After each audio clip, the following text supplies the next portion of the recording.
Welcome, I'm Elizabeth Durazio, coming to you from the historic Lebanon Opera House in America's best small town, Lebanon, New Hampshire.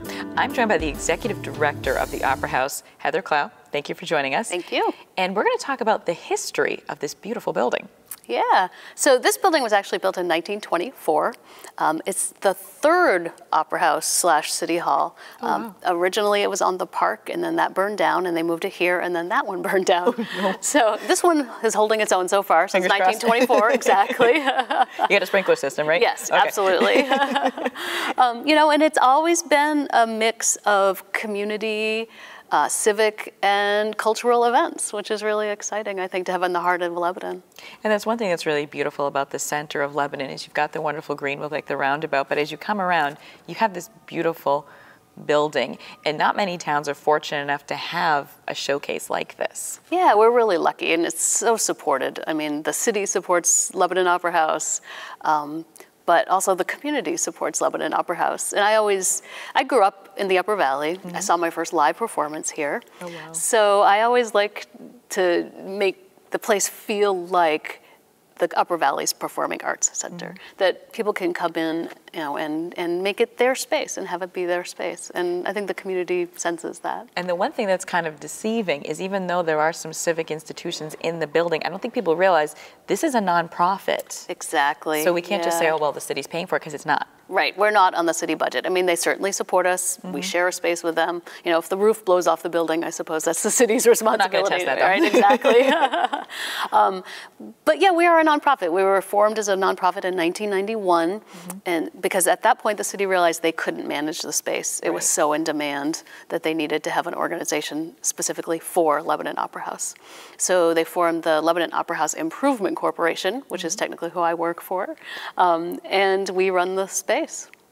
And the nice thing about the area and the building is just gorgeous. It's got all you would ever want in a professional, you know, Broadway theater.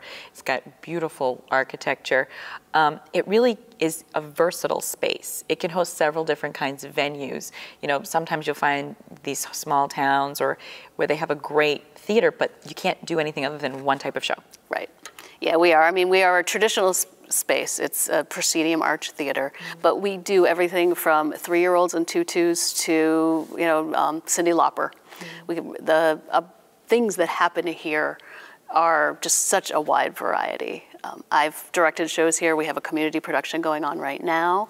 But then, you know, we also have David Sedaris coming. So we get big names, but we also get little kids and, you know, people in the Upper Valley Community Band. How can we help support the arts, particularly, you know, nowadays in the economy that it is? Arts are often the first thing to get cut, and that really couldn't be worse from the truth. What can we do to help? So I think every time you go to the theater, you probably hear, you know, only 60% of our costs are covered by tickets, and that's actually true for us as well, especially since we work with so many community groups, and we discount as much as possible. So when a community group uses the space, we're not making any money on that because we just want them to have it. So donations, we rely heavily on donations.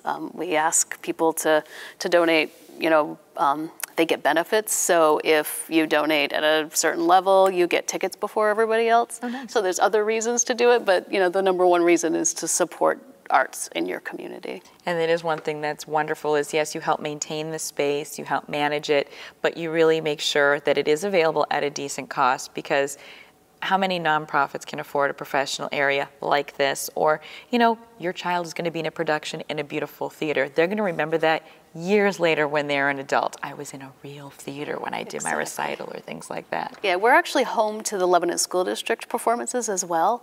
So they're high school kids doing their student play in a working professional theater with professional technicians, and that's an experience you can't replicate many places. Well, thank you, Heather, for keeping the place going so well. Thank you. And we're going to encourage all of our viewers, particularly local businesses, if you can find it in your heart to support this wonderful nonprofit, you'll definitely be giving back for years to come.